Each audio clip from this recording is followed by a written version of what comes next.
Rondonópolis tem uma população estimada de 215 mil habitantes.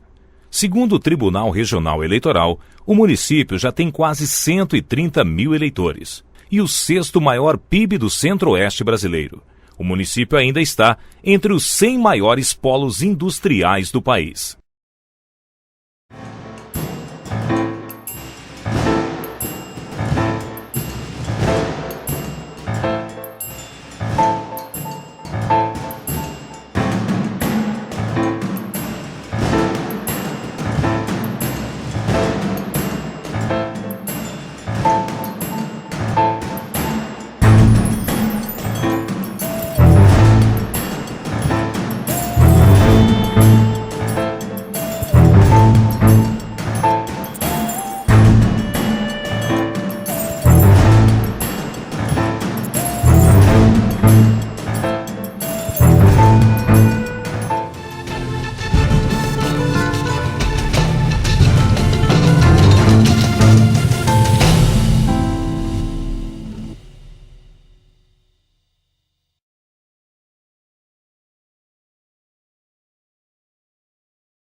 Essa região ela era povoada pelos índios Bororo, início do século XX, quando começaram a chegar os goianos. Pelos dados, os primeiros goianos que vieram para cá foram o seu Manuel Conrado, com a esposa.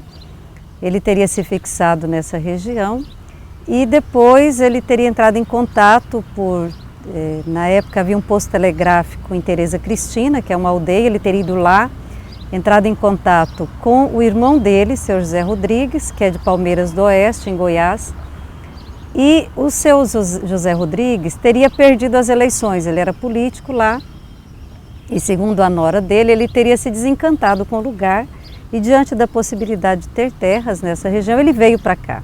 Então, pelos dados, em 1906, seu José Rodrigues veio para cá com a família, trouxe um professor, que não tinha escola, não tinha nada, então tinha que ter um professor, e teria se fixado aqui, construíram algumas casas exatamente nessa região. Aqui já havia os índios Bororo e eles teriam se fixado aqui. 10 anos mais tarde, o vilarejo conhecido como Rio Vermelho é promovido para distrito de Santo Antônio de Leveger e passa a se chamar Rondonópolis. Um outro marco vai ser justamente em 18, quando num projeto nacional de integração, o Marechal Rondon, ele era o líder de uma comissão de linhas telegráficas.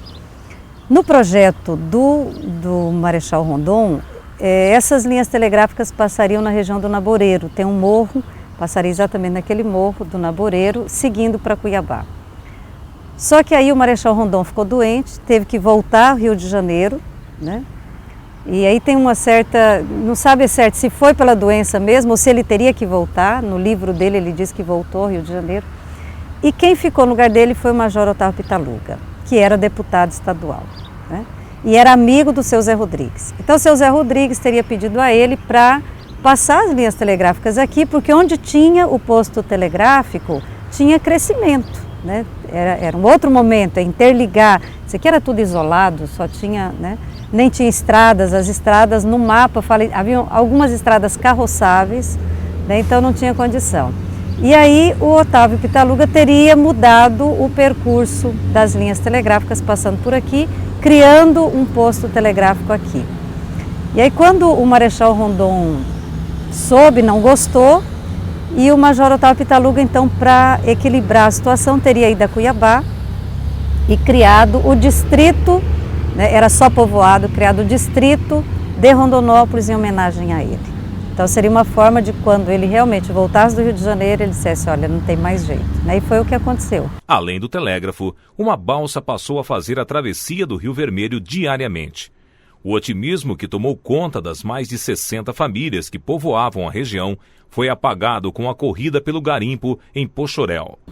Muitos moradores começaram a ir para lá, resolveram ir atrás do garimpo.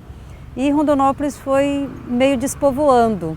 E aí então outras pessoas vão para Poxoréu e, segundo os dados, Em 31, o cartório de paz de Rondonópolis é levado para Poxoréu. E é o momento em que Poxoréu também é reconhecido como município e aí então Rondonópolis passa a ser distrito de Poxoréu. Em 1947, com a decadência do garimpo e as políticas de incentivos de colonização da região, Rondonópolis, agora distrito de Poxoréu, voltava a ganhar o interesse. O povoado agora conta com igreja e escola, graças à chegada das irmãs catequistas franciscanas. Dom Vunibaldo, o primeiro relato de passagem dele por aqui foi em 42. Ele teria celebrado uma missa na residência de um senhor e teria percebido a riqueza do local pela localização geográfica, né? Então, em 47, ele traz as irmãs catequistas franciscanas para São Lourenço de Fátima. Quando as irmãs vieram, né, se estabeleceram, é o período em que, em nível nacional, a política era que todo pai, toda mãe tinha que dar educação. A educação ia salvar a humanidade. Então, é lógico que uma escola, né, vai realmente impulsionar o crescimento do lugar. E aí, então, as pessoas começam a vir para cá e os dados que a gente tem é que no final dos anos 40, né, já há um distrito bem povoado. O centro de envolvimento, de participação da comunidade era a escola e a igreja e a escola. Me lembro muito das festas, das quermesses, dos momentos de confraternização da comunidade. Isso era muito bonito. Na década seguinte, a futura cidade começa a ganhar um maior fluxo de pessoas. Migrantes de várias regiões começam a chegar. A população já chega a quase 3.000 habitantes. Dona Harolda veio com a família de Poxoréu. Foi uma das primeiras professoras diplomada no Colégio das Irmãs. Aí começaram, ensina para meu filho, botaram as crianças na escola e eu comecei a lecionar. Quando viram, me botaram meu nome, quando veio a magistério para aqui, eu fui formar para professora. Aí eu segui a carreira, 35 anos. Fui diretora do EMOP, com 1.200 alunos, eu ia 2 períodos e depois lecionei no 13 de junho, lecionar no Colégio das Irmãs. A senhora era muito brava? Não, eu tinha autoridade. Brava, vai só xingar. Não, eu tinha autoridade, eu dava os exemplos bons, como a pessoa estudada, o que ia ser depois. Era assim que eu falava com eles, né? Da Bahia chega o saudoso maestro Marinho Franco e sua família. Olha, nós chegamos aqui no dia 6 de agosto de 1951. Às 8 horas da manhã. Não tinha ponte, era uma balsa, né? Então, chegamos às 8 horas da manhã, para nós conseguir atravessar, que o movimento era muito grande, foi quase para as 2 horas da tarde. Aí chegamos ali onde hoje é o casario, ficamos acampados ali. Não tinha casa, não tinha... Aqui eu calculo na época umas 200 casas. Em 1951, Dona Inês troca Sergipe por Rondonópolis. A aposentada foi proprietária de uma das primeiras pensões da região. Nós passamos por uma balsazinha pequenininha, pro lado de cá. Aí tinha a pensão Cuia e tinha umas 3 casas só. Aí tinha uma pensãozinha chamada Pensão da Nicota. Lá eu fiquei lá muito tempo trabalhando com a Nicota. Aí depois a dona Nicota não quis mais tocar a pensão, aí eu fui tocar a pensão. Aí lá ficou Antônio Ribeiro, o Barreto, sei que era bastante gente que comia lá em casa. A emancipação política ocorre em 10 de dezembro de 1953. A cidade continua crescendo e chamando a atenção de imigrantes. Muitos chegam para abrir comércio. Seu Elzio veio de Pirajuí, São Paulo. Chegamos aqui em dezembro de 1955, dia 2 de dezembro de 1955. Chegamos de ônibus, viemos de ônibus, aqui tempo era baleia, famosa baleia. Aí chegamos aqui, encontramos um amigo, falou, não, aqui é lugar bom, eu vi que Rondonópolis realmente tinha todas as características para ser uma cidade de futuro, por causa do entroncamento, andei especulando. E eu falei, eu vou trazer a minha farmácia para cá. A notícia do crescimento local se espalha rapidamente. Trabalhadores braçais chegam de todos os cantos. Muitos procuram morada na região da Vila Operária. Preocupado com a demanda que não parava de crescer, um jovem padre ordenado na Alemanha começa a ganhar notoriedade com obras assistenciais. Quando cheguei em Rondonópolis, era uma cidade ainda bem pequena. As escolas que mais destacaram foram o Sagrado Coração de Jesus e La Salle. Eu morava na casa do bispo, que é ao lado do ginásio La Salle. Tinha pouco as ruas com pedras, a maioria sem asfalto. E já comecei com distribuição de alimentos que vieram naquela época pela Aliança pelo Progresso lá dos Estados Unidos. Olha, estava morando na casa do bispo, então dia 15 de agosto ele me trouxe para a Vila Operária para celebrar uma missa juntamente comigo. E ele disse, daqui para frente você cuida aqui da Vila Operária. Então ia morar na casa do bispo e ia todo dia a bicicleta para a Vila Operária, várias vezes levando um tombo, que é tudo estrada de chão.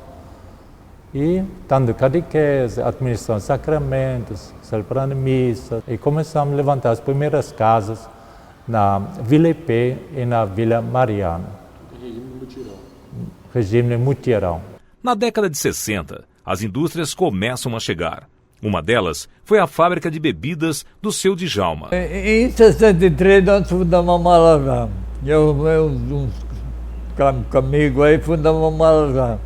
E até fiquei com o Marajá 29 anos. Modéstia à parte, eu acredito que a gente fabricava um refrigerante, mais ou menos, não era dos melhores, mas não era dos piores. Pelo começo, pela dificuldade, era um bom refrigerante. E isso ajudou também muito. O município crescia a passos largos e ganhava importância no cenário estadual. Mesmo o momento em que a política local fica acirrada e a cidade se divide em dois grupos. Era 7 vereadores. O PDS tinha 3 e o UDN tinha 4. Tinha a maioria era a oposição. Os vereadores estavam, uns vinham armados, outros vinham sem arma. E houve discussão, e houve ameaça de arma, de um atirar no outro. Aí puseram em votação se podia vir armado nas reuniões. Aí foi em votação, a votação ganhou para vir armado. Esse Sidney Marques, que era o vereador, que era contador, ele era muito gozador, muito brincalhão. Aí quando menos esperava, que a reunião já estava para começar, e o lampião já estava aceso, o pessoal estava chegando. Chegou ele todo de terno branco, gravata preta e uma espingarda no peito. Ué, mas aí o que fala? Como que você vem? Isso é uma falta de respeito. Eu falo, não. Vocês não falaram que podia vir armado? O que eu tenho de arma é essa. Vocês têm revólver, vocês têm o quê? Eu tenho a minha carabina, que eu gosto de caçar. E aí, então, eu vim de espingarda no peito. Ele sentou na mesa da Câmara, na cadeira dele, na mesa dele. E a reunião continuou com ele armado, porque ele estava lá que podia vir armado. Rivalidade que terminava quando Marinho e seus Beat Boys se apresentavam em bares e no Rondonópolis Clube. Meu pai, ele queria desenvolver, o cara, seu Marinho, nós vamos construir aqui um clube. O senhor vai ter que tocar bem baratinho para nós construir esse clube. Vamos fazer o estádio, vamos fazer churrasco, o senhor vai lá tocar e tal e coisa, para ajudar a construção a Santa Casa do mesmo jeito. E várias outras entidades que tem aqui na cidade, tudo teve a participação dele. Às vezes, se ele cobrasse um cachê de 300, ele tocava somente para pagar os auxiliares dele, e ele, às vezes, até nem ganhava. O ABR era o seguinte, o presidente falava o seguinte, olha, eu vou pagar essa semana os seus músicos, na outra semana que eu vou te pagar, mas nós precisamos construir esse clube. Pois não, construíram o clube. Hoje é o Canadá, né? O Rondonópolis Clube também foi construído, ele participando. Então eu acho que meu pai teve uma grande participação no desenvolvimento de Rondonópolis. O processo de crescimento continua em ritmo acelerado na década de 70, com a modernização do campo. No início dos anos 70, em virtude do Prodoeste, já muda o caráter, né, da produção. O investimento já era mais no aspecto do arroz. E que tipo se dava isso? Pelos incentivos de juro, né? Então a política, como é que eles escolhem implantar agora esse produto e depois outro? Então a política de incentivo ao arroz, no final dos anos 60, início dos anos 70, e aí coincide com o Prodoeste, que vem para cá também, né, chega a essa região, a gente vai ver que nos anos 70, então, Rondonópolis é conhecido como Princesa do Leste. Era um Mato Grosso só, então ficava bem no leste de Mato Grosso. Produtores do sul do país chegam e iniciam uma nova fase na agricultura. No começo, o arrependimento foi muito grande. Basta dizer que se alguém viesse e me falasse assim, ó, você está arrependido? Aqui estou. Aí, se ele me oferecesse, vamos dizer, me devolver tudo que eu tinha e eu entregar tudo que eu tinha comprado aqui, ele disse, só que você tem que voltar a pé. Eu voltava fazendo a festa o caminho todo, de tanto arrependimento. Aí vi alguém falando que começou a plantar soja no Taquari, Altaraguaia. Aí a soja que abriu a porta da esperança.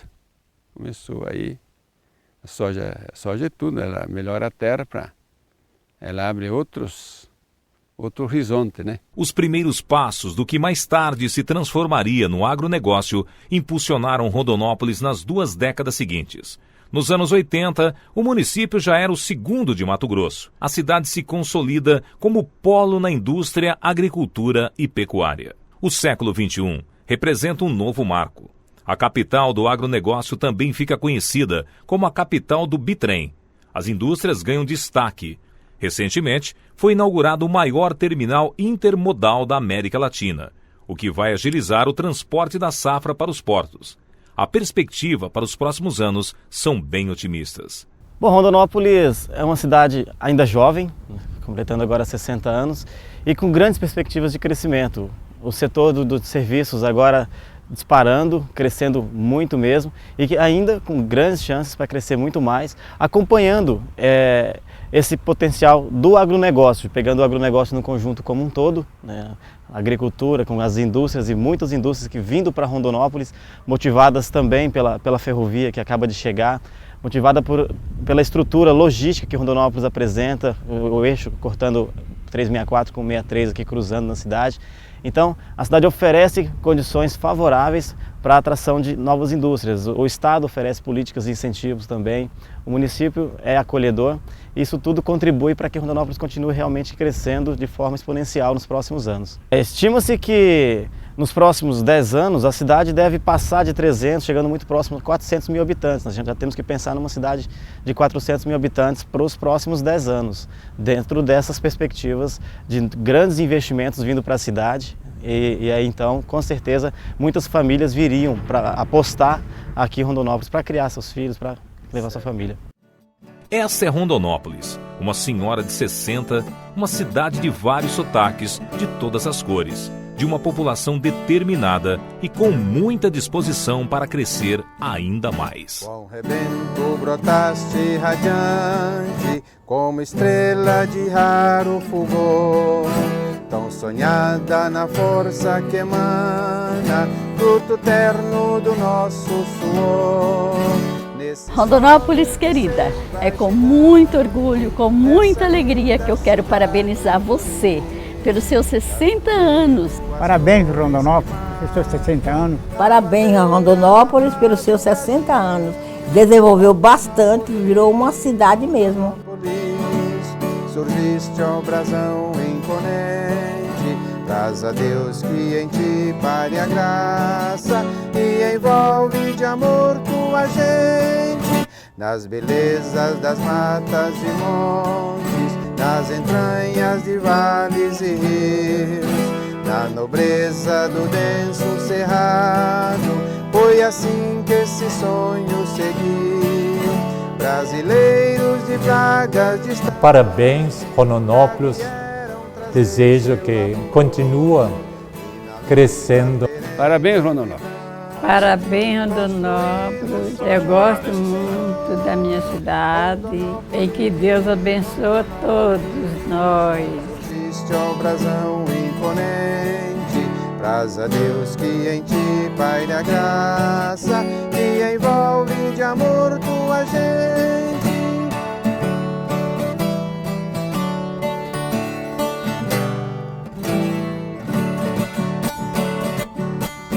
Rio Vermelho, calmo e majestoso, lenda viva que a todos encantam, onde a balsa Rosa Bororo navegou transportando esperança. Parabéns, Rondonópolis, felicidade e que continue com esse progresso que está hoje e que continue por vários e vários anos com esse grande progresso. E aproveitando esse momento para parabenizar, né, a todos nós, a nossa cidade, por esses 60 anos, que nós possamos ter outros 60 muito melhores do que esses que nós vivemos até hoje. Quero parabenizar Rondonópolis. Rondonópolis realmente é a minha cidade, a cidade da qual eu aposto, cresci aqui, quero continuar aqui. E acredito muito no potencial econômico dessa cidade. Tomara que os próximos 60 anos sejam ainda melhores para essa cidade. Os que precederam essa história, salve, salve a nobre missão, pois sabiam que a nossa vitória... Eu parabenizo a cidade e o povo de Rondonópolis, naturalmente, porque sem o povo não teria acontecido o que aconteceu, né? E bastante satisfação, que eu me sinto orgulhoso de dizer que sou rondopolitano de coração. Pelas trilhas do nosso ideal, Rondonópolis, Rondonópolis, surgiste, ó brasão imponente, praz a Deus que em ti paira a graça e envolve de amor tua gente.